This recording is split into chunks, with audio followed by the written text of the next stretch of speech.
Good afternoon. Thanks for joining us across the fence. I'm Fran Stoddard. It is the first Thursday of the month, which means it is recipe time. The 4th of July has kicked summer into full gear, and following the festivities of the 4th, picnics, barbecues, and other summer outings are something we all look forward to, and that includes Chef Marco. He's preparing some summer recipes to share with us, and he wishes it was the 4th of July all over again. Let's join Marco for some food and fun. Hi, I'm Marco Ayala, and I'm here to share another recipe with all of you.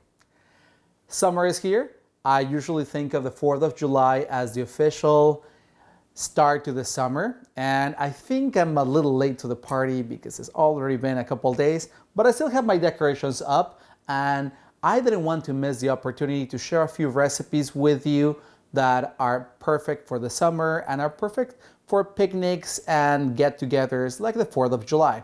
It's also very important that we do not forget that 4th of July is not necessarily just about getting together, having good food, and having a party. It's also about celebrating the birth of our country. I encourage you to say thanks to a veteran or an active military personnel. And on that note, now let's talk about food. I wanted to make something that was perfect for get-togethers, picnics, maybe cookouts, stuff that is easy to make, and of course it's the summer. We want something that is fresh, that is tasty, but we also want something that is good for us. So I was thinking about quinoa. Quinoa is what a lot of people regard as a superfood because it's packed with protein and it's very tasty. Like, you wouldn't really know that it's a grain. So that's how I decided to make a recipe with quinoa, and this one is a cucumber quinoa salad. And it is extremely easy to make. It is delicious. So let me tell you how I made it. First, you're gonna take an English cucumber and you're gonna peel it. Then you're gonna take most of the seeds out and dice it. Then you're gonna chop about half a cup red onion. To a bowl, you're gonna add the cucumber, the red onion, and 2 cups chilled cooked quinoa. Then you're gonna add about 1 tablespoon basil pesto. And if you don't have any pesto at home, not to worry, because you can also use some julienne fresh basil for this recipe. And if you don't have fresh basil at home either, you can also use some dried basil, the kind that we usually keep in our pantry. And how do we really infuse this salad with a lot of flavor? Well, we're gonna also make a vinaigrette to dress it, and let me tell you how to make this vinaigrette. To a bowl, you're gonna add 1/4 cup olive oil, 2 tablespoons apple cider vinegar or red wine vinegar, 1 tablespoon fresh lemon juice or lime juice, half a teaspoon Italian seasoning, a pinch of salt and pepper, and mix it well. Add the vinaigrette to your salad and mix it well. And just before serving, add a half a cup of feta cheese. See, I told you that this salad was packed with flavor. And let's put some here in our little plate that we're gonna start. And look at that. Doesn't that look delicious? There's some fresh veggies there, probably from your garden, and some feta cheese. On top of it, it's delicious, it's really fresh, but it's also very good for you. And now that we have salad here, let's go for our main entree. And for this month, I wanted to do something that I could throw in the grill. So I really wanted a recipe that was easy and absolutely foolproof. So that's how I found this recipe for grilled lemon chicken.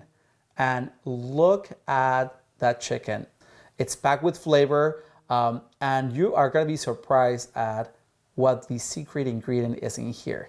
So let me tell you how I put this together.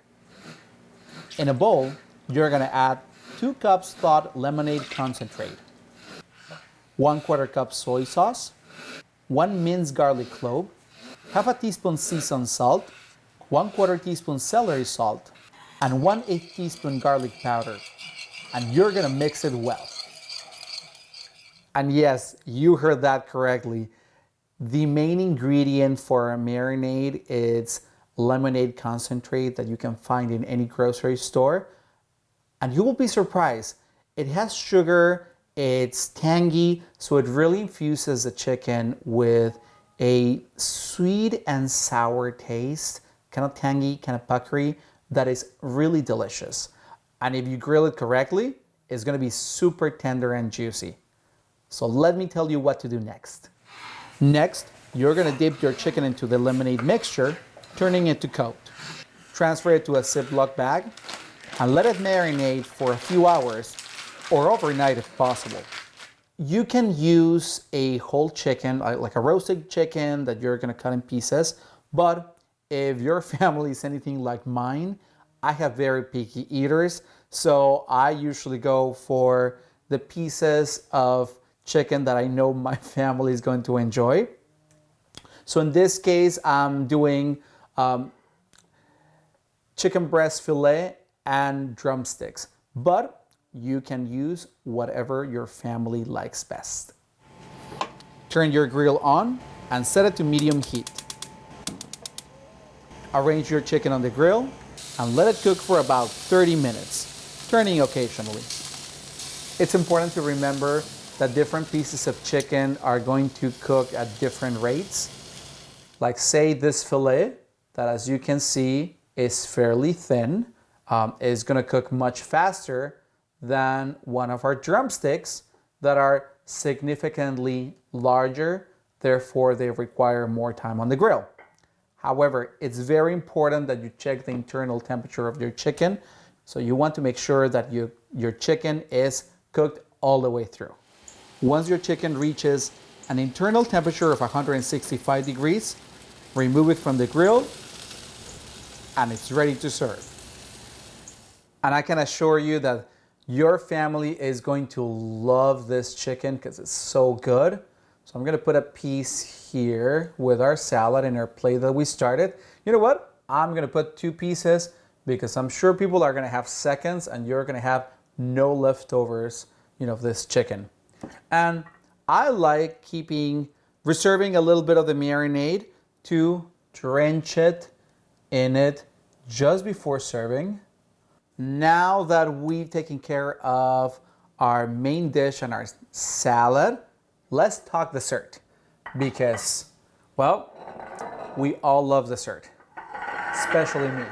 So for today, I wanted to make something extra special because it's the 4th of July. So that's how I came up with the idea of making a raspberry icebox cake. And look at all those layers. Doesn't that look great? And I feel like it's almost too pretty to cut. But before we get there, let me tell you how to put it together.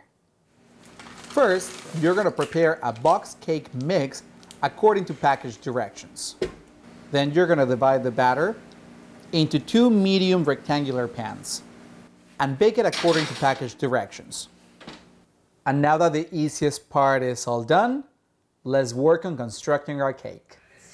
First, you're gonna take the cakes and cut them in half. Then take one of the slices and crumble it into a pan with 1 tablespoon butter. Set the temperature to medium-high heat and cook until the crumbles are nicely toasted. Then, to a bowl, you're gonna add 1.5 cups raspberries, 3 tablespoons raspberry jam, the zest of 1 lime, and the juice of 1 lime. Mix it well, even mashing some of the fruit. Then, to a mixing bowl, you're gonna add 2 cups heavy cream and 4 tablespoons powdered sugar. And you're gonna whip it until firm peaks form. And I found that the easiest way is to take one of the pans and line it with saran wrap. Then you're gonna add one of the bottom of the cakes. You're gonna take 1/3 of the whipped cream and spread it over the cake. Then you're gonna take 1/3 of the fruit mixture and spread it over the cream. Then you're going to take some of the toasted crumbs and spread it over the mixture. You are going to repeat the process and add more layers to the cake for cake, cream, fruit, and more crumbs.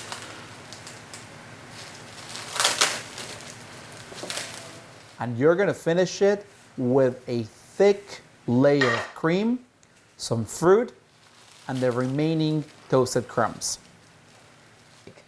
So I really hope you give this recipe a try, because I think it's going to be a hit at any picnic, barbecue, or any day of the year.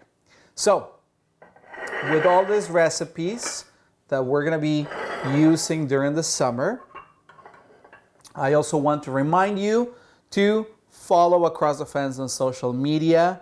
Remember to like us on Facebook, send us a tweet, and follow us on Twitter, of course, and subscribe to our YouTube channel so you can get the latest updates of Across the Fence right on your phone or your computer.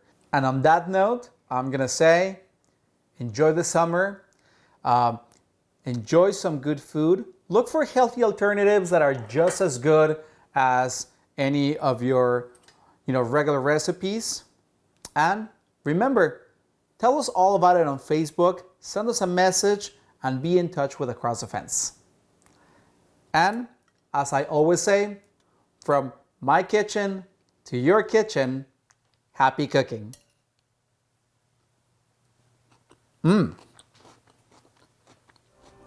As Marco noted, you can view our programs on Facebook and YouTube and follow us on Twitter. And check the Across the Fence website for this month's recipes and our archives with thousands of other unique recipes. Go to uvm.edu/extension/atfence. You'll find the recipes highlighted in green. And that's our program for today. Once again, thank you for joining us Across the Fence. I'm Fran Stoddard. Stay well.